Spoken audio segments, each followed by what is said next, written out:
Hello and welcome to the YYC Soccer Podcast. My name is Jason Komet and my co-host is Scott Strasser. Hey, Scott. Hi, Jason. Hey, I guess, is it happy birthday or happy anniversary as you reminded me? I think my text message was happy podcastiversary. So I was a little creative in the word making department there. But yeah, it's an exciting week for us at the YYC Soccer Podcast. 2 years now, and this is episode 89, right? I think that's what I have.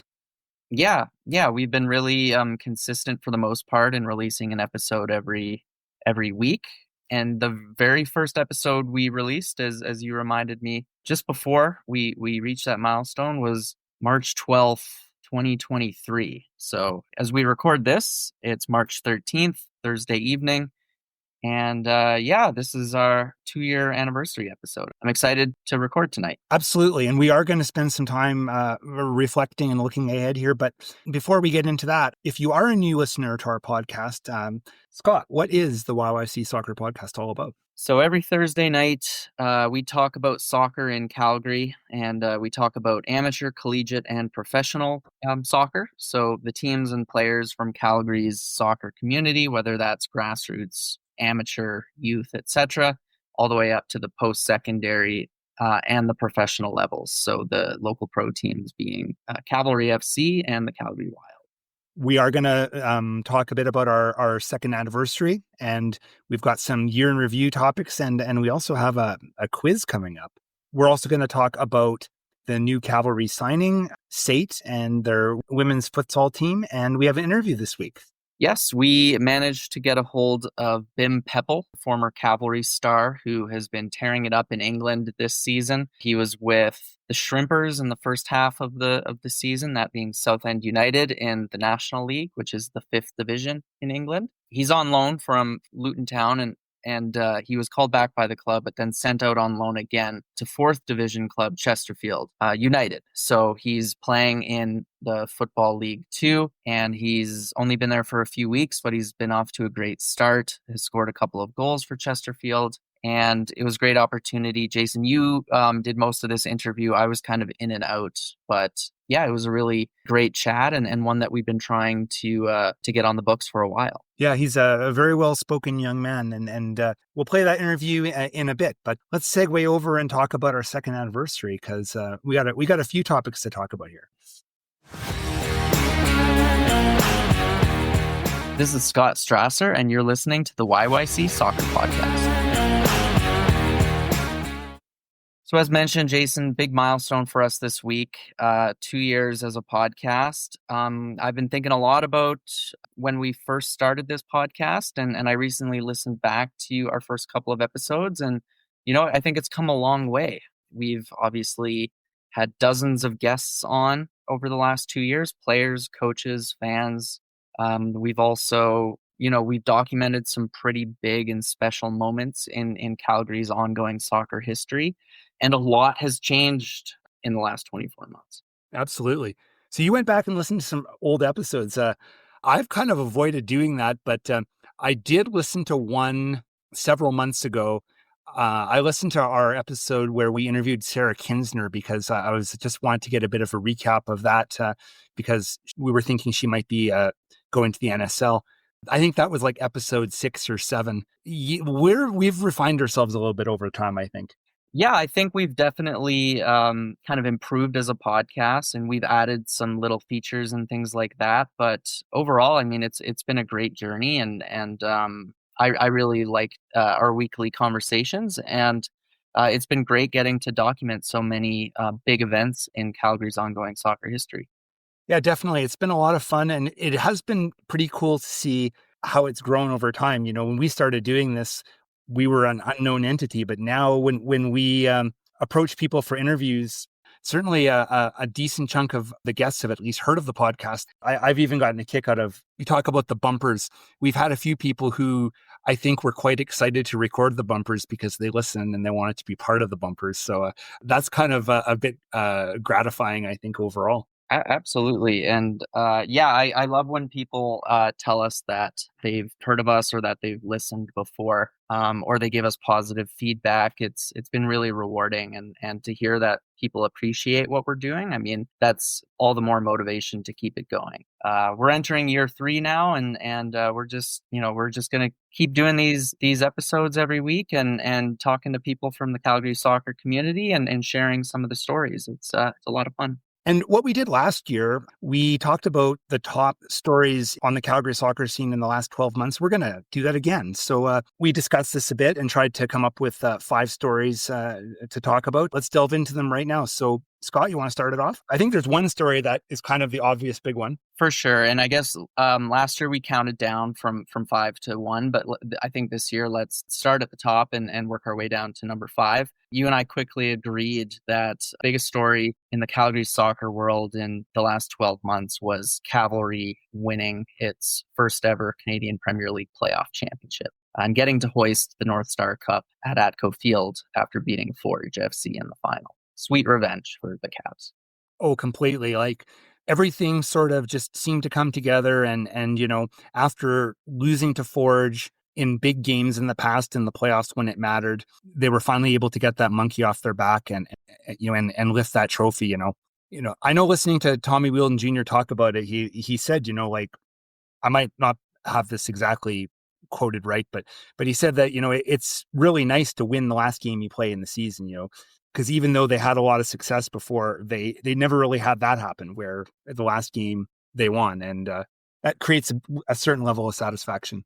Oh, absolutely. And the way that they won the final and the fact that it was against their arch rival Forge was so sweet, right? Like getting to contest for the trophy at home in front of a record crowd of more than 7,000 fans. Jason, I know you were out of town that weekend. You didn't get to be there in person, but it was a pretty special day, I think. I consider myself a fairly objective observer of Cavalry games. I don't cheer when they score or anything like that. I try to watch through a journalistic lens, but I have to admit, I felt like I was even starting to get a bit emotional watching the players celebrate at the final whistle and seeing Marco Carducci and Sergio Camargo embrace, those two being the only remaining players from the 2019 squad that had lost in the final to Forge just over 5 years before this game on November 9th. It was really special. And yeah, like Tommy said in the post-game press conference, I'll never forget this quote. These guys have tasted defeat and now they get to taste the champagne. And it was pretty cool. And it was, the way that Cavalry got that monkey off their back after losing the final twice before. So definitely an easy choice for us as our top Calgary soccer story of the year. Okay, for number 2 on our list, we want to talk about the Calgary Wild, and this was the year of the brand reveal. We got a name, we got a logo, and for that matter, we got management, coaches, players, and we haven't quite got a first match yet. But a lot of big reveals over the past year regarding the new NSL team. Definitely. I mean, heading into 2024, we knew a pro team was coming, but we were still awaiting a lot of details, such as what they would be called, where they would play, who would play for them, who they'd play against. And, it took a bit of time, but last spring we started to see teams being unveiled and the Wild, I think it was end of May, might have been May 30th, that press conference at McMahon Stadium. So some of those questions started to be answered, and it was a momentous day for soccer in Calgary, the first full-fledged professional women's team here. So yeah, we still haven't seen the Wild play yet. First game of the season is fast approaching, and first home game is going to be on May 11th at McMahon. Perfect Mother's Day plans. Very excited to see the team get going and see how they do. All right, so another Cavalry-related topic for our third biggest story of the last 12 months, this being their recent CONCACAF Champions Cup series against Pumas from Mexico. Jason, I really thought Cavalry was going to struggle against a top Liga MX team, but Cavalry, they didn't just hold their heads high. They actually beat Pumas in the first leg, and that was a remarkable achievement for a club that is still only 6 years old. I know Tommy Wheeldon Jr. made comments going into this about how they felt that they had learned a lot from the previous year's matches against Orlando. I was kind of wondering, well, how is that going to work out against a huge Mexican side? But I think they did take some lessons from that, and also took advantage of the good chemistry and the good form they had from winning the championship only, really a couple months earlier. So, but that being said, I think it's still a surprise. I don't think anyone was expecting to see that victory. And, it's quite an achievement. And a lot of times we're talking about, soccer from a local perspective, but this was a story that made waves far beyond Calgary and even Canada. The word was out there kind of around the world, or certainly at least in North America, about this upset. Yeah, I think if you think back to 2021 when Canada beat Mexico in Edmonton, at the game that later became christened the Azteca. This had a lot of similarities in the sense that the game in Canada, which of course wasn't taking place here because it was February, was taking place on Vancouver Island at Pacific FC's ground in Langford. Cavalry had the weather advantage. Pumas didn't bring some of their key players for the first leg, and I guess they paid for that in the sense that, despite controlling the start of the game, Cavalry came back from a 1-0 deficit at halftime to win 2-1, thanks to a brilliant effort from Tobias Warshevsky to win the first leg 2-1 and really set themselves up for leg 2 in Mexico City a week later. And we always knew that was going to be a much tougher test for Cavalry, going down, playing at altitude, playing in the heat. Still just what would be, I think, their 4th or 5th preseason game of the season, remarkably, against a team that would probably do quite well in MLS, right? So obviously it was very tough for Cavalry. They faced a lot of adversity in terms of the refereeing decisions, played the entire second half down a man, and held their heads high despite losing the second leg and going out of the CONCACAF tournament as a result. For our number 4 pick of top stories in the last 12 months, a Cinderella story, the University of Vermont and its Calgary connection, Sydney Watuta. Yeah, Sydney Watuta had lived in Calgary as a youngster and had played with Blizzard as well as Cavalry U21. But his post-secondary career has been down in the NCAA. And yeah, this was his second season with the Vermont Catamounts, and they made it to the NCAA tournament, Jason, and we were chatting every week about their games.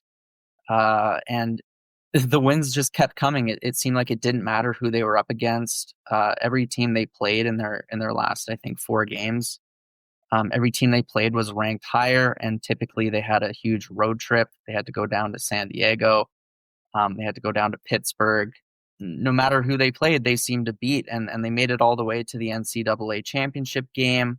But they were playing against Marshall, and I thought, this is it, right? This is where the Cinderella story comes to an end. But they persevered, and despite being down, they tied it up in the 80th minute. And then in extra time, it was a golden goal situation, and Vermont won. They scored a goal and won the NCAA championship, the first in their history. It was a pretty raucous-looking atmosphere. The winning goal, you can find that video on YouTube or on social media, and it was quite the event. Unfortunately, Sydney was subbed off in the final due to an injury, so he didn't get to be there for that moment, but just the whole story in general was pretty epic accomplishment for a small team, so to speak. And he was a really key part of that team, and he had an interesting role because he was listed as a striker, but when we had him on the podcast, he told me that he actually plays more out wide.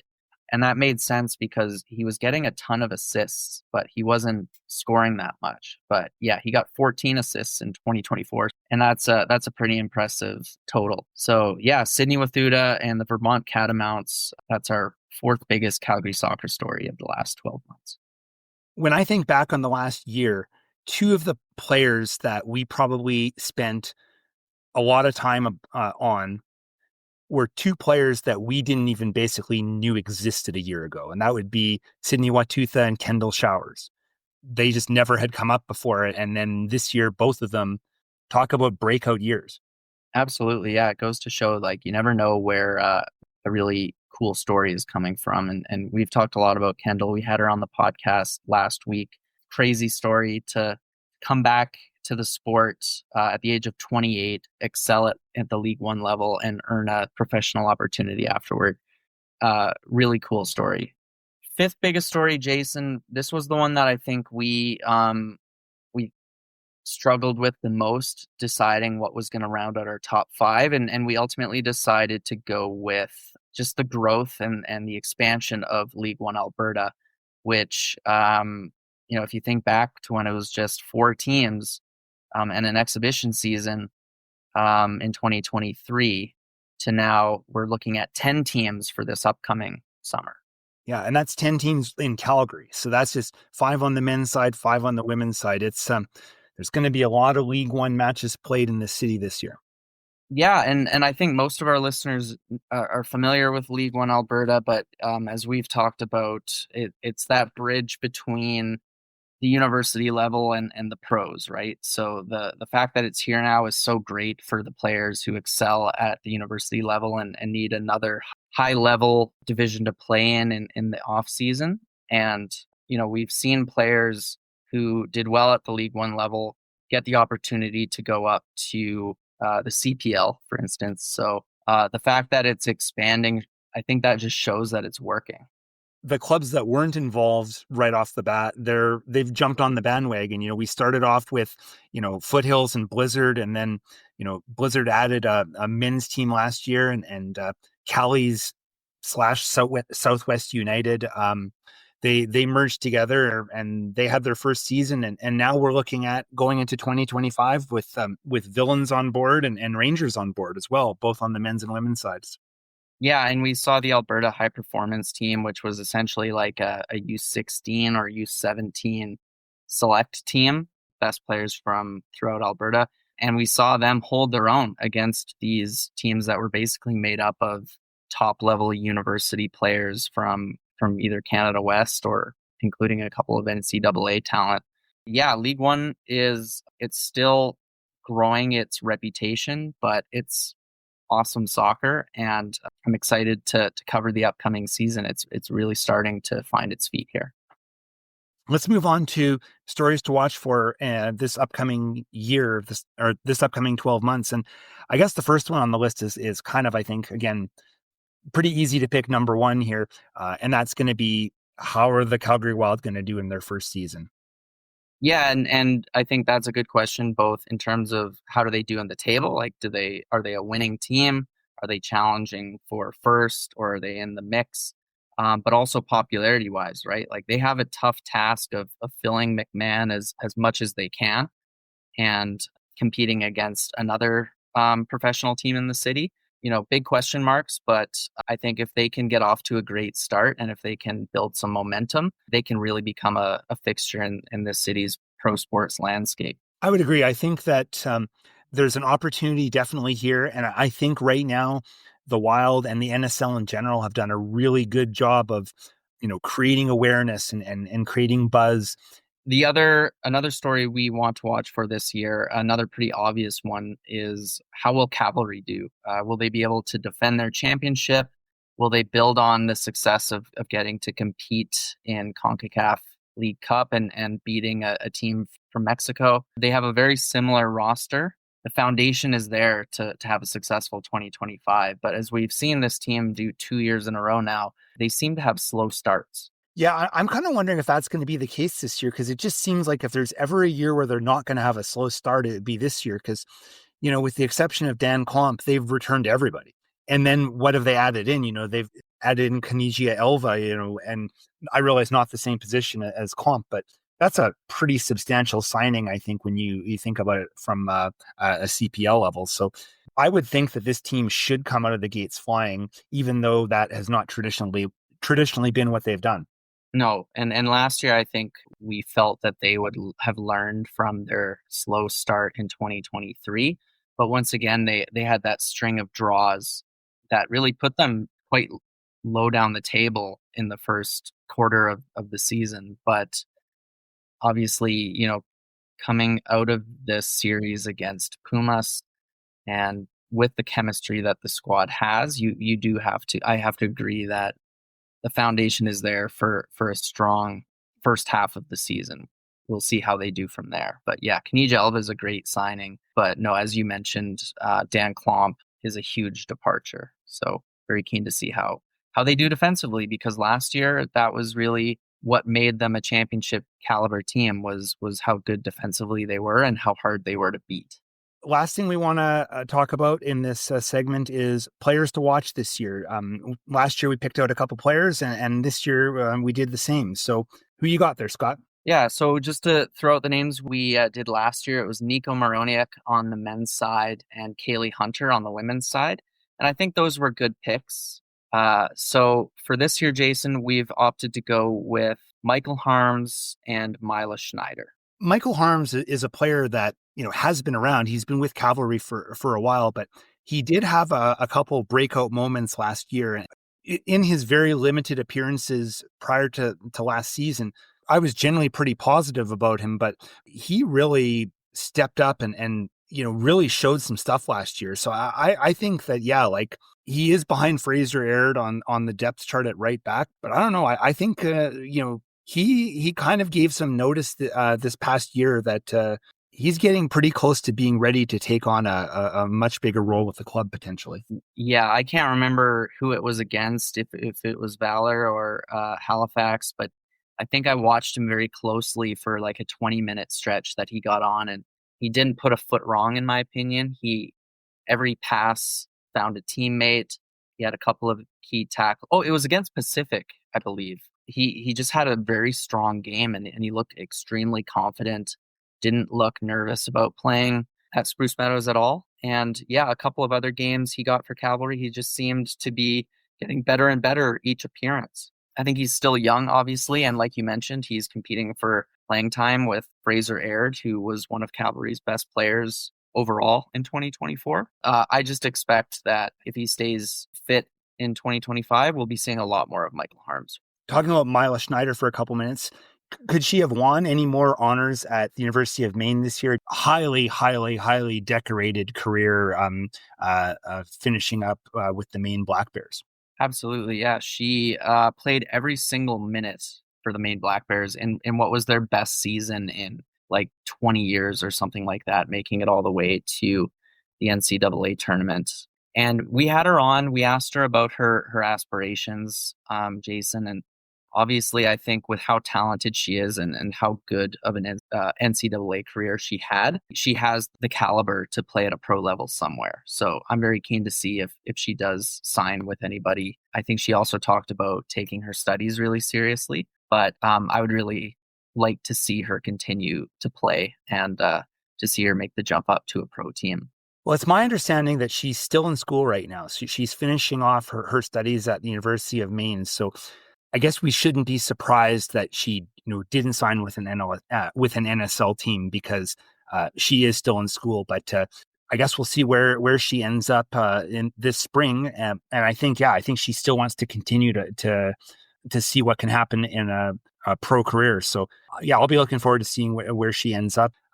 All right, Jason. Last kind of topic related to our 2-year anniversary theme. I wanted to do something different this year to what we did last year on our anniversary episode. Came up with the idea for a scavenger hunt / quiz that could give listeners an opportunity to answer a couple of questions that we put out there. And the first person to answer them all correctly and send the answers to us in any format, be it a direct message or an email, we'll get a signed copy of my book. Yeah, I think that's a great prize. So we had a few questions here. We had 3 questions and a bonus question. So Scott, why don't you take it away? So the first question is, in our very first episode, which former players with a Calgary connection did we say we would most like to have as guests on our podcast?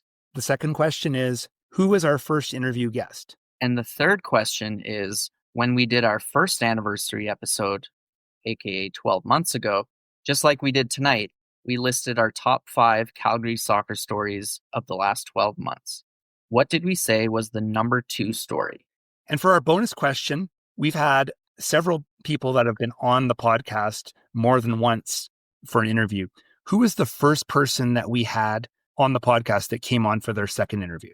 So just to rattle those off again, first question is, in our very first episode, which former players with a Calgary connection did we say we would most like to have as guests on the podcast? Second question is, who was our first interview guest? Third question is, when we did our first anniversary episode, we listed our top 5 Calgary soccer stories of the last 12 months. What did we say was the number 2 story?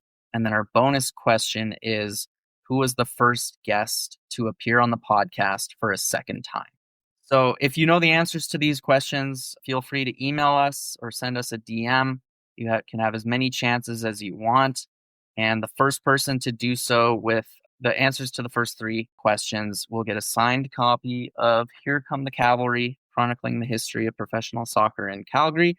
And as long as you are in Calgary or the area, I will do my best to meet up with you and get you that book.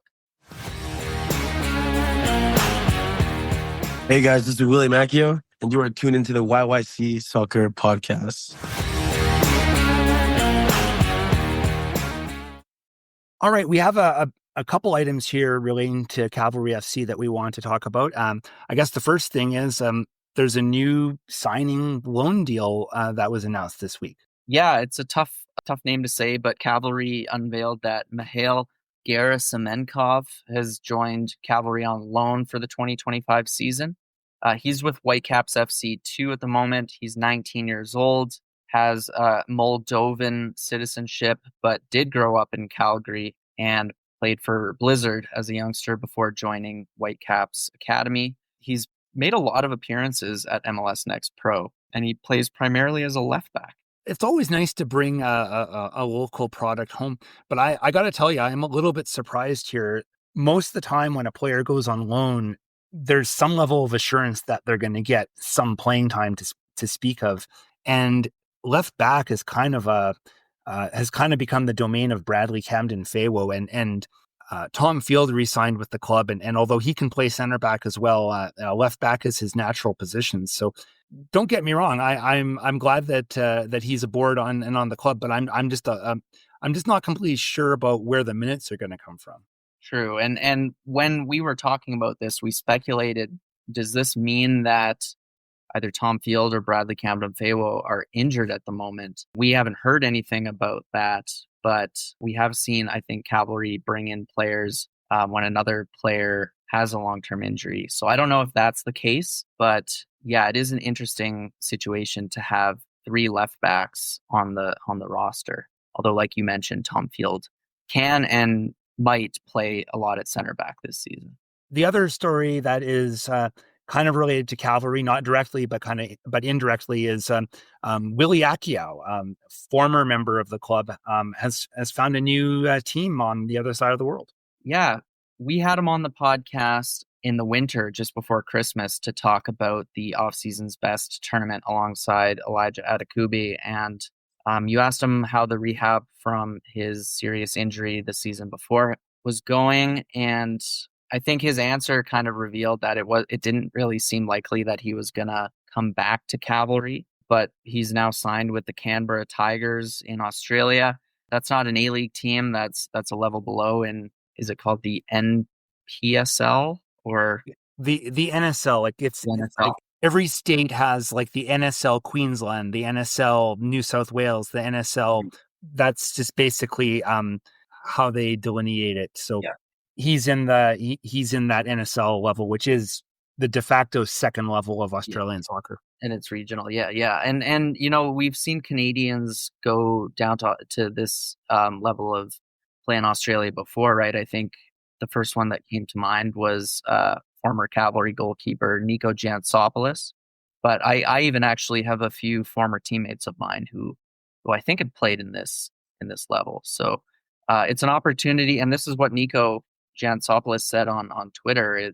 It's an opportunity to kind of revitalize your career. So maybe we'll see Willie do that with the Canberra Tigers in Australia's capital.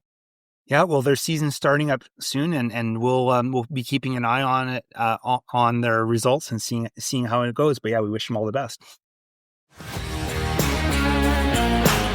Hi, this is Bim Pepple, and you're listening to the YYC Soccer Podcast. All right, let's segue toward our interview guest. As mentioned at the top, we had Bim Pepple on. Really great conversation, Jason. He's just having a great season. So I think we caught him at a good time, and this was a really good conversation. Yeah, let's run it now. I'd like to welcome Bim Pepple to the podcast. As many of our listeners will know, Bim grew up and played a lot of his youth soccer in Calgary, and he is currently playing for Chesterfield in League Two in England. Welcome to the podcast, Bim. Thanks for joining us. Thank you very much for having me. It's nice to just be here.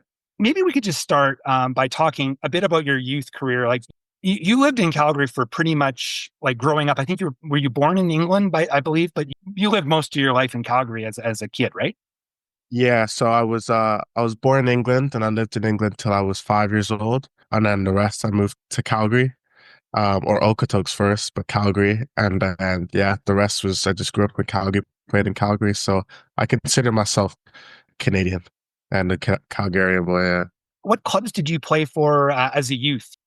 Well, my first year when I moved to Canada, I didn't play at all because it was just my mum, and she was too busy working to take us. And then I had someone, when I lived in Okotoks, someone taking me to just play in Okotoks, just there.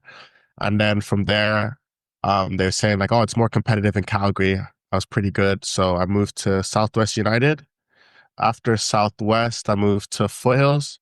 Basically played my whole time in Foothills. Had a short stint at Eastside Memorial Football Club, like maybe a year or so. Came back to Foothills, and then so basically just Foothills my whole time. But I had short stints at Southwest United and Eastside Memorial. You joined up with Cavalry relatively early when Cavalry started in 2019. So you were with the club for the first couple of years, but you didn't play a lot. You didn't get a lot of minutes on the pitch. Can you sort of talk about what those first couple of years were like? You were obviously pretty young and everything like that, but what was it like being a young guy joining a brand new pro team in your hometown? Yeah, that was so the first few years, I'll be honest, it was exciting, but it was really tough. I was 16 when I signed, and I'd never played any like academy, I'd never been in the Whitecaps or anything, to just going to play pro. And I remember the intensity was a big gap. I remember I'd like in my head be like, oh my gosh, like I thought I was going to play in the Prem or in England one day. I'm miles off it here. But everyone was really supportive, especially like Nathan Mavilla. I don't know if you guys remember him, Jordan Brown, because they've kind of played overseas and they kind of realized like, oh, you're 16, like you're going to, trust me, you'll get used to it. But I was used to always being pretty much like the best player, stuff like that. So it was a big adjustment. I won't lie. I had lots of tough times, even confidence-wise, feeling like maybe I didn't belong and stuff like that. But I think as I've like gotten a bit older now, it's just the growing pains of being a young player trying to break into first team football.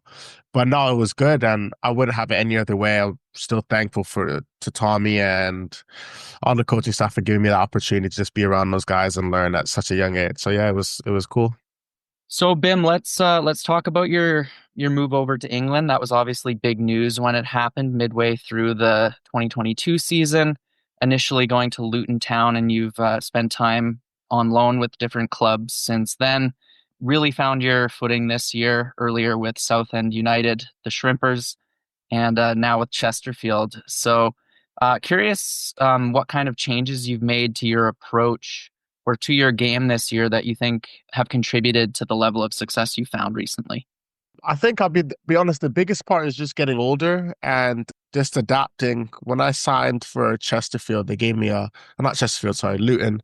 They gave me a 4-year plus an option contract. And they said the reason is, look, I was 19 when I signed, you're 19, you're coming from Canada, which obviously it's a good league, but there's a big gap from that and the champ. There's going to be this. They told me straight, they said, look, there's going to be a big adaptation process. You're not going to be able to come in and play straight away, and we don't expect you to be ready to play straight away. You need to go out, learn, have your growing pains. And obviously in my mind, you're always thinking, they say this, but I back myself to go and hit the ground running right away.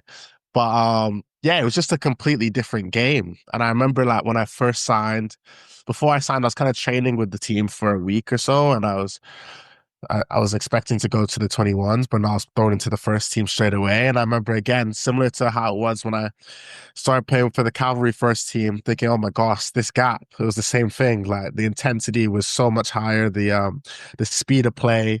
It felt like every time I touched the ball, there was no one open because the speed of play was so fast and stuff like that. So it was a big adaptation. And I think obviously moving away from my family and stuff like that. But then especially this last year, just as you go out on loan, you start to learn the game more. This last year, I thought, okay, look, I've had 2 loans now. Now I know what to expect. And I was quite confident I was going to have a good year. And yeah, I was lucky. I had a really good gaffer at Southend and just had a good club who had said, like, Bim, even if you make mistakes, we're going to play you. And they just played me through all the growing pains, got my confidence. And same thing, got a good gaffer here at Chesterfield, Paul Cook. And I've just been able to carry it on and just enjoy my football. Talking about the move to Chesterfield. So, by the way, congrats on your goals. I know you've been able to score at least a couple here. So, can you talk a little bit about how that move came about? Like, because you were with Southend, before Christmas and that sort of thing. How did that all come together? I was playing at Southend, and so the way loans work is it's a season-long loan, but you have an option to get recalled by Luton if you can get recalled if you're not playing, or if maybe you're playing and they think you can go higher. There's just different options. So obviously clubs are aware of this. Around December time, my agent was getting lots of interest just from various clubs in different leagues around the country saying that, look, is Bim available? Would like him to go in Jan. But I'll be honest, I loved my time at Southend. So I was like, I'm only going to go if I know I'm going to play week in, week out somewhere else. And B, like, if I feel like the gaffer's going to help me more, because at Southend, it was pretty much the first time in my whole senior career, I played week in, week out. I was enjoying it. I was loving the fans and had a good connection with them. And yeah, so had a couple different clubs come. And I just kind of thought about it. I turned a couple down, and then when Chesterfield came, spoke to the gaffer, spoke to a couple of my teammates at Southend who actually had him as a gaffer, and they said, look, you're doing well here. Obviously, we think you can play higher, and we wouldn't be good teammates if we didn't tell you to push on higher. And they knew Paul Cook, and they said, look, he's a good gaffer. He'll like you, you'll like him, and he'll help take your game to the next level. So we think it's a good idea.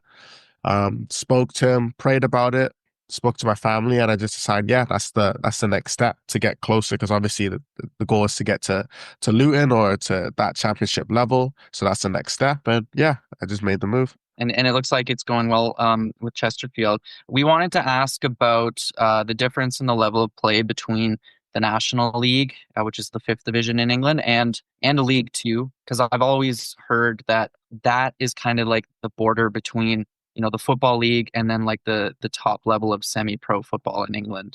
Although I think a lot of National League teams are full-time. But what have you noticed making that step up? Yeah, the National League now is like, it's basic. I think there's only one semi-pro team. So the National League, to be honest, when I was at Southend, we played Charlton, who's top League One team in the FA Cup. And we took them to extra time. They scored literally the last kick of the game.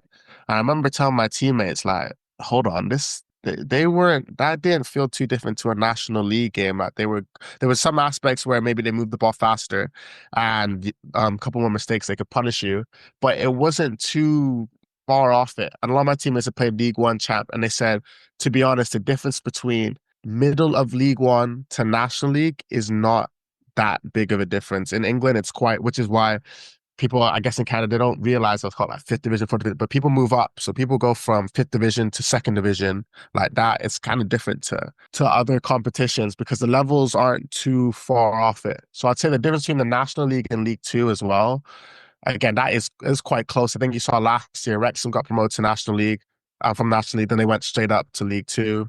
Notts County now is from National League last year, and they got, or 2 years ago, now they're looking like they're going to get promoted. Even at Chesterfield, our goal is to get promoted, and they were National League last year. It's not too big of a gap. It's more so, again, teams can just punish you a bit better if you make mistakes. Maybe in National League, it might take 5-6 chances for them to punish you. League Two might take 3 or 4 chances. So I think that's just the difference as you go higher. It just takes less chances for teams to punish you. So yeah. part of the whole process of going down playing on loan is to sort of develop your game and are there any specific elements of your game that you've been working on right now, like things you're trying to get better at? Yeah, I think from the moment I've touched England, so when I was 19 to now, I think if anyone in Canada watched me play, they'd be like, wow, he's a completely different type of player. I remember when I was young with Tommy, he put me into his meet and said, okay, so what type of striker are you? Are you running behind? Are you a hold-up striker? Are you a little bit of both? Like, what do you think your game is? And I said, Tommy, I'll be honest, I have no idea. And he kind of laughed, but he said like, yeah, that's normal. That's like how it's going to be when you're young. But obviously, as you keep playing, you find out more about your game. And I'd say in Canada, like my strength was kind of just running in behind, come in here, link up every now and then, and just be in the box to score goals. And just whether it hit me with my butt or my foot, it would just go in the net, just fox in the box. Then as I came to England, it's just a completely different game. So a lot of the strikers need to be able to connect, hold the ball, and the physicality is tough. And I'll be honest, that's part of the reason I struggled at first, because that wasn't something I was really comfortable in doing. But obviously, as you keep playing, you get older. That's something I've really worked on a lot, watching clips, and just obviously the more you practice it, the better you get. And now I'd say it's probably one of my strengths, which is like funny because that was something I used to hate before, just my hold-up play, but something I'm still working on. And just now at Chesterfield, I have Will Grigg as a teammate, who's like a seasoned striker, Paddy Madden. And these guys are known for getting 20 goals a season, 15 goals a season, just by being in the right place at the right time. So now I'm kind of just working on just getting tap-ins, being in the right place, knowing where to be, finishing them off, as opposed to Southend. I was kind of just picking up the ball myself and scoring, like creating chances myself and scoring goals. So now it's just about, just movement in the box is really what I'm working on now. You've been, in England, and you, like, as you mentioned, you trained with Luton Town. Who's the toughest player that you've had to play against so far since you've moved to England? So in an actual match, yeah, I'd say when I was at Grimsby, we played Nottingham Forest in the FA Cup. So that was the first year they got. Oh no, in the Carabao Cup. And that was the first year they were in the Prem, and Kuyate was the center back, and he's a big physical center back. I was 19, and I remember, oh my goodness, that was a tough game. So I'll probably say him. Trained with at Luton, training wise, I trained with Ross Barkley a couple sessions. He was quite good. You have your Colin Morris, but saying a game, Kuyate. Looking ahead, even further beyond the season, like, what are your goals and your expectations? Like, where do you want to see yourself evolving in your future career here in the upcoming years? Okay, so team goals right now with Chesterfield, it's looking a bit tough right now, but we're kind of just taking it one game at a time. We still want to get promoted, so obviously trying to get in that playoffs and then see what happens. So that's my team goals. And personal goals, I have an ambition to make the national team. There's a couple people in League Two who've made it. I think they released the squad again today, and Jamie Knight-LaBelle, who I played against 2 weeks ago, he got called up. I remember just speaking to him after the game. I was like, look, like, I'm trying to get in the team. What's it like? He said it's not miles off it. Obviously technical, it's a bit higher, but physically wise and stuff like that, it's probably tougher in League Two. So when you see people in the same league as you getting called up, obviously it's going to be a goal of yours as well to get a call up. So that's always on my mind. And then just to push on and play as high as possible. So hopefully get to that championship level with Luton or whoever, just get to that championship level. So probably the next step might be League One, and then just see where it takes me. So yeah. Is there anything else you wanted to add? Anything else you wanted to mention to soccer fans in the Calgary area and that sort of thing? Probably just, I've been seeing the support from afar that the Cavs have been getting and how the game is growing, and just, first of all, thank you to all those fans, because I still get messages from Cavs fans supporting me. So I just wanted them to know I see it and I really appreciate it. And just keep supporting the team. It's incredible how the game's growing in Canada, from even like when I first signed in 2019 to where it is now. It's incredible. So, and it makes you proud to be Canadian. So yeah, just keep supporting the boys, and I'm thankful for the support that they give me as well. Thanks. We appreciate you taking the time to do the interview, and we're watching along with interest what's happening in Chesterfield, and rooting you on from back here in Calgary. Sounds good. Thank you very much. Hi, this is Natalie Gervitz, and you're listening to YYC Soccer Podcast.